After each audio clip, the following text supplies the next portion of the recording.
Welcome back to SwitchCorner. My name is Alex and today we're going to be taking a look at Fatal Frame Maiden of Black Water on the Nintendo Switch.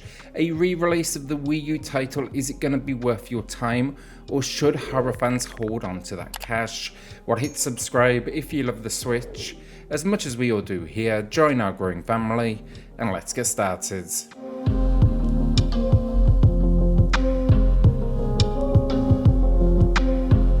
It's a story and we find ourselves at Mount Hikami, a once revered spiritual location. It housed a religion that was based around worshipping water as a deity, and it seems probably wasn't such a wise choice because now it's devolved into what is a historical site of mystery and death.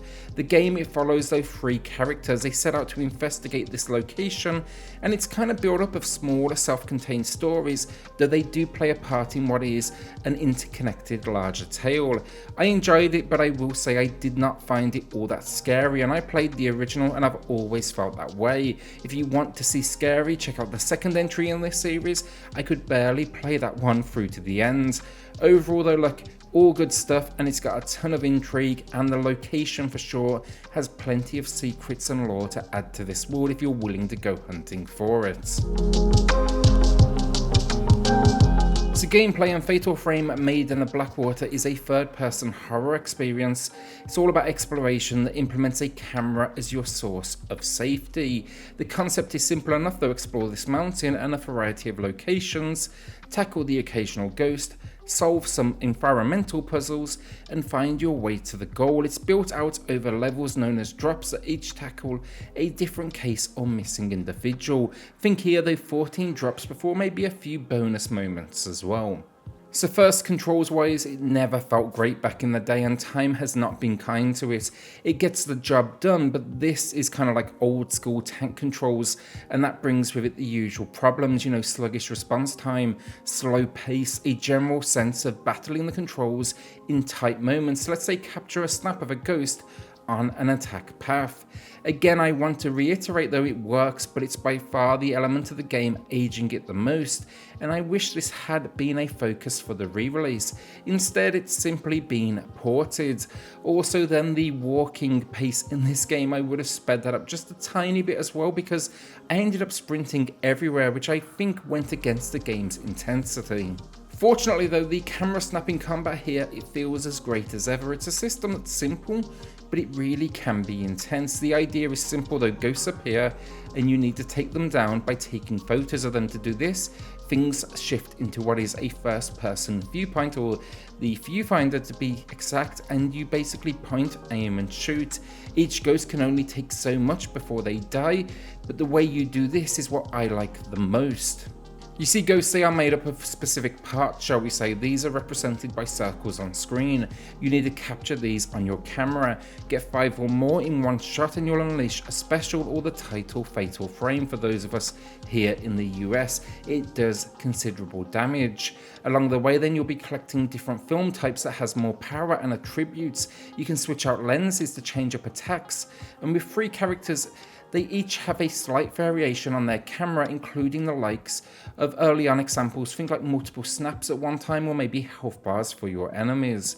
You'll also use the camera then to capture shots of peaceful ghosts that won't attack, but that will give you a reward to uncover secrets. The camera then of course uses motion controls, and it's great fun as always. The motion controls, they only kick in first person mode, but I will add here, I don't think you'll be using it independently, but rather for minute adjustments, whether that's moving the capture just a little bit more, or maybe you're rotating the camera. You can of course then turn this on or off as you please. The next system then is the title water. Now water is indeed a system, and the more wet you get, the more damage you do with the camera. The water is, haunted after all. The problem though, if you are soaked through, ghosts will do more damage against you and attack more frequently. It's an okay system and it works, but I wouldn't say it's kind of like a game changer or something like that. I just kind of never used it as a particular focus of my strategy. That is really the core system on offer here, though 3 characters, they control the same, but they bring a slight twist on the camera front with them, and they've been designed more as a story point than, I guess, characters that would feel different. Along the way, then expect a ton of secrets and hidden items to uncover, which I do always appreciate. Issues then, the levels, you keep heading to this mountain, often the same location multiple times, and it could have done with maybe a dash of variety. Also, there's very little scares in here. The game has a few jump scare moments. It definitely builds the tension in a decent way, but I was never on the edge of my seat. I was never scared to not sprint or not to enter a room. I don't know, the game, it just couldn't quite get me in the way that I would have liked, and I'd almost describe this more as a thriller with ghosts over a horror entry, if anything. The final issue then, items, and this is a factor for the scares. You get so many health packs, and you can add more if you want along the way with other pieces, like one that will dry you out, and you feel near invincible because I had more drugs than the local dealer at this point. You could open a pharmacy by the end of the game. The game just gives you lots of everything throughout, and that for me is what makes horror so intense. You know, those last few shots available, you've got no health left, all that good stuff, it builds the tension. This game does not do that at all. It also has a system where you pick these items up in game and an arm occasionally reaches out for you, this like ghost arm. It grabs you, you wiggle both sticks till they let go. It's supposed to be scary, it is not at all. If anything, it's just more annoying. Outside of that though, expect a few different difficulty options, some nice bonuses like outfits, including early examples, goth, punk and bikini. These are picked up with points earned from completing drops. Overall, look, I know I had a few complaints here today. It's for sure showing its age and also, you know, its shortcomings, but I still very much had a good time. Frame rate then is an interesting one, so it's getting its own part of the video. A good proportion of this game is floating around 33 frames per second, and that should tell you it's unlocked, and I would have preferred here, personally, a locked 30. That fluctuation between, like, let's say 30 to 33 for the most part is fine, but you will still notice it. Occasionally it will drop even further, and when you enter first person mode, that's probably the bit it really impacts. The big issue right now though, it seems to have these frame drops. The game, it will freeze for what is a split second, and it is relatively frequent.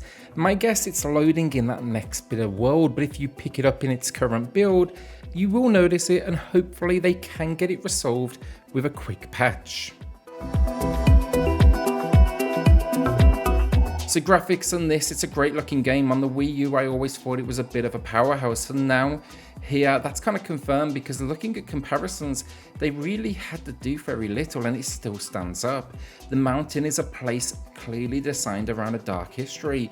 The ghosts look fantastic as they attack you with some really nice animations, mixing up, you know, those kind of, I guess, reaction times that you need. And then also finally the character models, they're just done exceptionally well. Sometimes during dialogue I did feel like the world was maybe a little bit static, but it's mostly empty locations if anything, so I can give it a pass in that sense. On the Switch though, really impressed visually. It all looked good whether docked or handheld, outside of maybe a few cutscenes that maybe needed a little extra love when it comes to raising the resolution.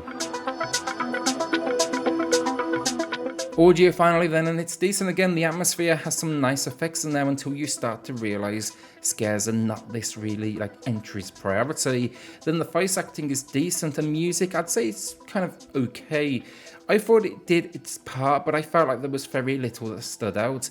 The only ask I have of the audio really is, yes, the atmosphere and the music, it has some nice effects, but I would have still liked more, you know, sounds that made me stop in my tracks. Sounds that made me scared to go into that next room. Sound plays a big part in horror, and that's one of the reasons I think this one lacks those moments that would make it go down in horror history. So the final verdict on Fatal Frame, Maiden of Black Water. I've had a fair few complaints today in this video, and honestly, it's always been the case. It's a mostly simple port, meaning it brings along all its issues. Good story, not scary. Gameplay and camera action is a great time, but the movement is weak. And then the graphics are stunning. Audio, however, is lacking. That said though, I still really like this entry. I just don't think it's up to the Fatal Frame pedigree that we've seen before. That said though, look, I had fun, which is something I rarely say in a horror game. I was able to just kind of sit there, sit back and enjoy its like spin on more thriller with a dash of horror over anything else. And it's a world I definitely recommend you should visit. If you can handle that frame rate stutter though, that is the big thing that occurs frequently. Hopefully it's going to be patched up, but you can never guarantee these things. It's small, it's just also, again, like I'm going to say multiple times, relatively frequently.